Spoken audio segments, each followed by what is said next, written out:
Professor doctor Harihar Patnaik जन्म शतवार्षिक उद्यापन उत्सव कटकर पाणीपीठ शताब्दी भवन में प्रोफेसर डॉक्टर हरिहर पट्टनायक जन्म शतवार्षिक उद्यापन समारोह अनुष्ठित हो जाइए। उक्त कार्यक्रम में अतिथि मानक मंच को आमंत्रण करते डॉक्टर महेश्वर अनुष्ठान युग्म संपादक श्रीजुक्त दिलीप दास स्वागत भाषण और अतिथि परिचय प्रदान करते। डॉक्टर हरिहर पट्टनायक स्मारकी सम्मान प्रोफेसर डॉक्टर निरंजन त्रिपाठी को चिकित्सा विज्ञान क्षेत्र में जीवन व्यापी साधना पर पुरस्कार प्रदान करा। कार्यक्रम को उद्घाटन करते पद्मश्री प्रोफेसर देवी प्रसन्न पट्टनायक, मुख्य वक्ता भाव पद्मश्री प्रियंपदा महांती, मुख्य अतिथि भाव वैज्ञानिक डॉक्टर रघुनाथ आचार्य जोग देथिबा बेले सभापतित्व करथिले डॉक्टर आशुतोष देवता और सम्मानित अतिथि भाव डॉक्टर ज्योत्स्ना महापात्र प्रमुख जोग देथिले।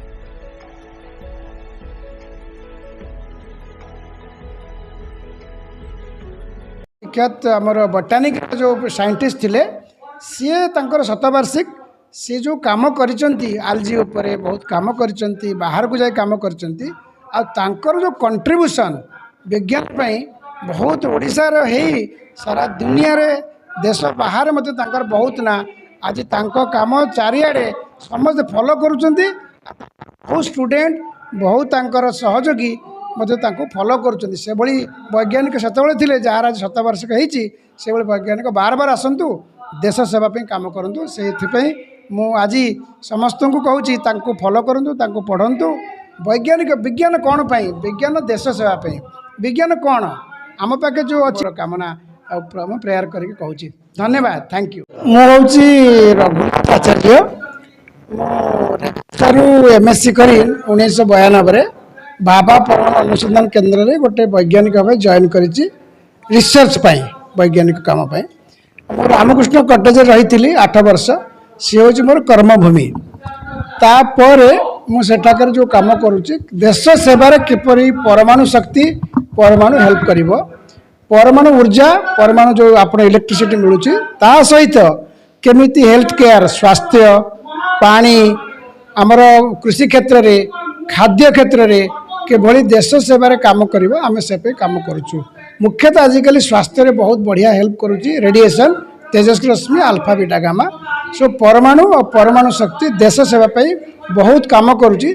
से विषय में आम समस्त को जनाया चाहूँ ता क्षेत्र में आमर पिला मानकु आमर शिक्षक मानकु आम समस्त को गोटे जॉब सिक्यूरीटी मिलूँ से माने जॉब पाइबे तांकर कैरियर उन्नति हेबो आउ तार से भारत बहुत जगह अच्छी बॉम्बे अच्छी कलिकतार अच्छी हैदराबाद अच्छी चेन्नई अच्छी आपण आटमी आप ओडिशा अच्छी आप इंस्टीट्यूट ऑफ फिजिक्स अच्छी नाइजर अच्छी आम पिला मानकु सब हेल्प करुच्ची आ लोक जॉब मिलूँ से माने कैरियर करुँच।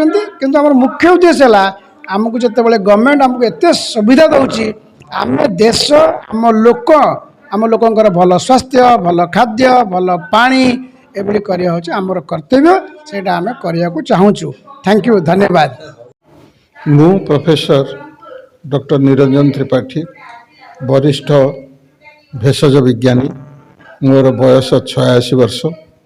आज मु प्रोफेसर हरिहर पट्टनायक स्मृति शतवार्षिक उत्सव रे जोगदे निजको धन्य मन करुछि।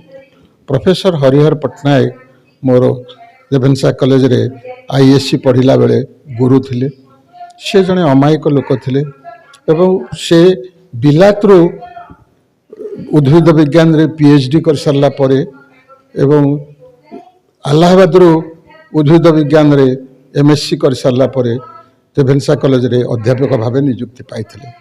तांकर पाठ पढ़ेबार शैली बहुत सुंदर थिला एवं जो छात्र माने भल बुझी पारु नथिले ट्यूटोरियल क्लास रे से तांको पाखरे छिड़ा ही तांको हाथ धरी तांको सब शिखौथिले जहा को कहते आजिकली हैंड्स ऑन ट्रेनिंग। तेणु से भारी धीर स्थिर लोक कौन से छात्र उपर विरक्ति प्रकाश कर नथिले एवं सबुबले से भारी सुंदर पोशाक पिंधि वेल ड्रेस्ड पर्सन। तो से दुई जनकर बही दीर्घ 10-15 वर्ष 20 वर्ष धरी ओडिशा रे विज्ञान पाठ्यपुस्तक रूपे चहल सृष्टि करथिला। कटकरू दामोदर बेहुरांक रिपोर्ट भारत न्यूज।